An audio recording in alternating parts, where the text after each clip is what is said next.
Hola a todos.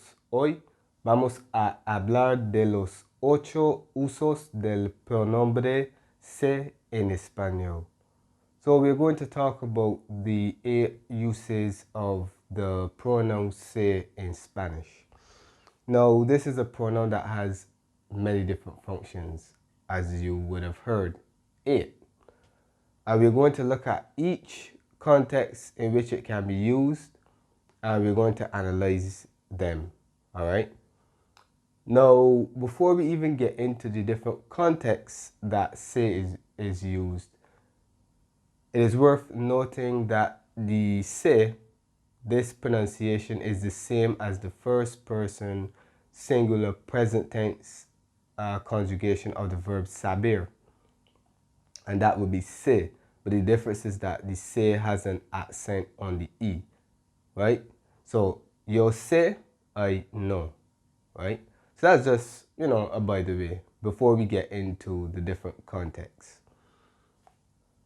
Now, the first context, and this is probably going to be the most common usage of the pronoun se, is going to be as a reflexive pronoun, okay? Se can be used to refer to the third person singular or plural when it comes to reflexive verbs. Now, if you do not know what a reflexive verb is, it refers to a verb in which the subject and object are the same. So one person is, or it doesn't matter whether it's one or two people, but someone is performing the action on oneself. One performs the action on oneself. Okay, so the subject and the object are the same, right? And the se in this case will refer to the third person singular or plural, right?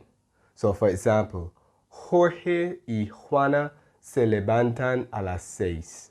Jorge and Juana get up at 6 o'clock, or get themselves up at 6 o'clock. Okay, so this would be an example of third person plural, right? So you need that reflexive pronoun because the verb is reflexive. And this comes from the verb levantarse, to get up, right? Similarly, el chico se... Just let that truck pass. Right. El chico se cepilla los dientes. The boy brushes his teeth. The se in this case represents the third person singular, right? And that comes from the verb cepillarse, to brush, okay? So the first context in which the se can be used is going to be as a reflexive pronoun to refer to the third person singular or plural, okay? Reciprocal reflexive, this is context number 2. Se can be used to indicate reciprocity. Two persons or more perform and receive the action at the same time. Okay, so we can use the pronoun se to indicate a mutual exchange or reciprocity, right? So two or more persons perform and receive the action at the same time, right? So in this case, los padres de Ana se conocieron en una fiesta. Okay? Anna's parents met at a party. So what this is saying is that they met each other. Right? They met each other. So the se in this case is indicating that it was a mutual exchange. Right? Or it represented reciprocity. Over here, ellas se aman. They love each other. Right? So that indicates, the se indicates that the action was both performed and received by the parties involved. Right? And this is, of course, only going to occur in the plural. Right? So that's the next usage of se. This is not a reflexive se, but this can often be confused with the reflexive pronoun, right? But in order to differentiate, or in order to distinguish the two, we could use the phrase el uno al otro, which means each other. Because ellas se aman could actually mean they love themselves. And in that case, it would be reflexive, right?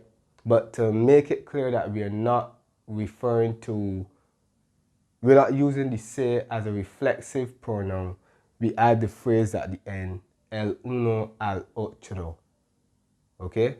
Each other. So that would be a way to disambiguate the meaning. But the thing about it is that context should make it clear what you're trying to express. Context should make it clear, right? But just in case, that's a phrase that you can add afterwards to indicate, okay, we're talking about reciprocity and not a reflexive pronoun, right? So that's the second use of the pronoun se, all right?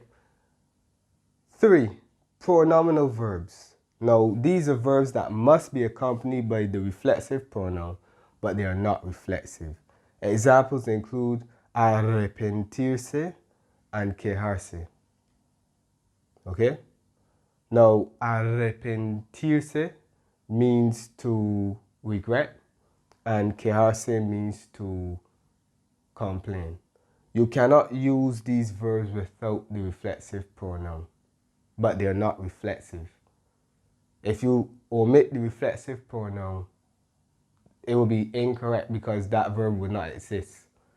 So this is what we call pronominal verbs. Verbs that require the use of the reflexive pronoun, but it's not reflexive. Let me explain this a little further. So, Damian no puede quejarse. Damian cannot complain. So if we were to add así mismo, because obviously it's a male, if we had to add that at the end, and it makes no sense, that means this is not a reflexive verb. Damian no puede quejarse a sí mismo. No. He cannot complain to himself? No. That wouldn't make any sense. So that is a good test to know whether it is a reflexive verb or just a pronominal verb. Okay, so we don't need the himself at the end because it is not reflexive, right? This is just a pronominal verb.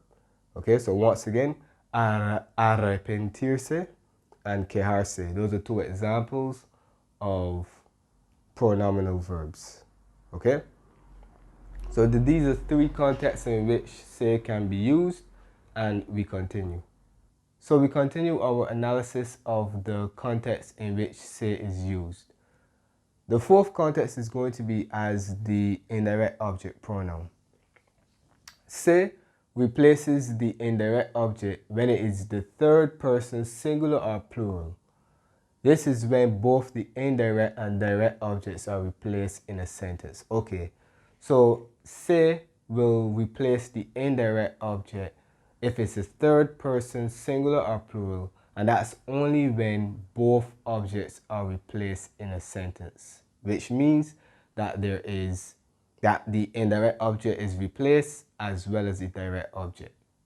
Okay, so that means that when you have 2 object pronouns, an indirect object pronoun and a direct object pronoun, and if the indirect object is the 3rd person singular or plural, then the indirect object pronoun will be se. Okay, so let's look at some examples. Se lo di a Elena. I gave it to Elena. So this is our breakdown. The lo obviously would be the direct object pronoun, and in this, so let's look at the example. Di el libro a Elena. So this is the breakdown. El libro is going to be the direct object, so that is replaced by lo as it is masculine and singular. A Elena is going to be the 3rd person singular, so the le becomes se. And as you know, when you're replacing both objects in a sentence, the indirect object pronoun goes first. So we have se lo di a Elena. So this is how we got that response or that sentence. This sentence will be based on this, okay? And a Elena will be the 3rd person singular, okay? Over here. Voy a escribírsela a los alumnos. I'm going to write it to the students. Of course, we're going to ask the question, we're going to want to know what is the it. So once again, voy a escribir una carta a los alumnos. I am going to write a letter to the students. Okay. Now, una carta, that's going to be our direct object. So that's going to be replaced by la, because it's singular and it is feminine, right? Over here, a los alumnos, that would be our indirect object, and it's the third person plural, so that list becomes se. And of course, you know that the indirect object pronoun precedes the direct object pronoun, so we have voy a escribírsela a los alumnos. So that's the fourth context in which the pronoun se is used as the indirect object pronoun when both pronouns are replaced in a sentence. And the indirect object pronoun refers to the third person singular or plural. Okay? Right. Context number 5. Impersonal use. Se is used to make general statements. This means that it does not refer to anyone specific. It will always be used with a verb in the third person singular. So that's a rule. When it comes to the impersonal use, this means that a general statement is being made and it is not being used to refer to a particular person, right? And it can only be used with a verb in the third person singular, right? You're going to see why this is important shortly. Se debe hacer ejercicio tanto como sea posible. One should work out as much as possible. That's not talking about anybody in particular. So in English, we would say one, right? One. There are other pronouns that we can use that will not refer to a specific person, but the most common is going to be one, because that's not referring to anyone, right? So one should work out as much as possible. Over here, se debe despertarse temprano. One should wake up early. Once again, that is not being used to refer to anyone specific. So that would be an example of the impersonal use. And you would see that in both examples, the verb is conjugated according to the third person singular. So that is the impersonal use of se. The passive voice. Now it will be context number 6. Se can be used to talk about what happened to an object without mentioning who or what carried out the action. Only transitive verbs can be used this way. And if you don't know what a transitive verb is, a transitive verb refers to a verb that requires a direct object, okay, in order to make sense. In addition, it can be used with the third person singular or plural form of the verb depending on what is being discussed. Okay, so because the passive voice deals with objects, we can use the third person singular or plural depending on the object. But with the impersonal, remember, you must use it in the singular form. So that's a big difference between these two, because sometimes these two are difficult to tell apart, right? But that's one way you can tell the impersonal use. You can tell these two apart. That's one way you can do it. The impersonal use will apply to persons, and it will only be used in the third person singular, right? The third person singular form of the verb will be used.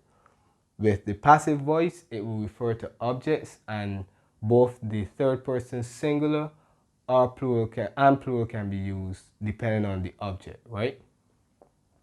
So, for example, se vende ropa aquí. Clothes are sold here. Se escucharon los gritos. The screams were heard. Right? So in this case, we don't know who or what is the agent who carried out the action, but we know that the object would be the one that receives the action. Se vende ropa aquí. By who? By whom? We don't know, right? Or se escucharon los gritos. So who heard the screams? We do not know, okay? So these are 6 contexts in which the pronoun se is used, and we continue once more. So we move on to the final 2 uses of se.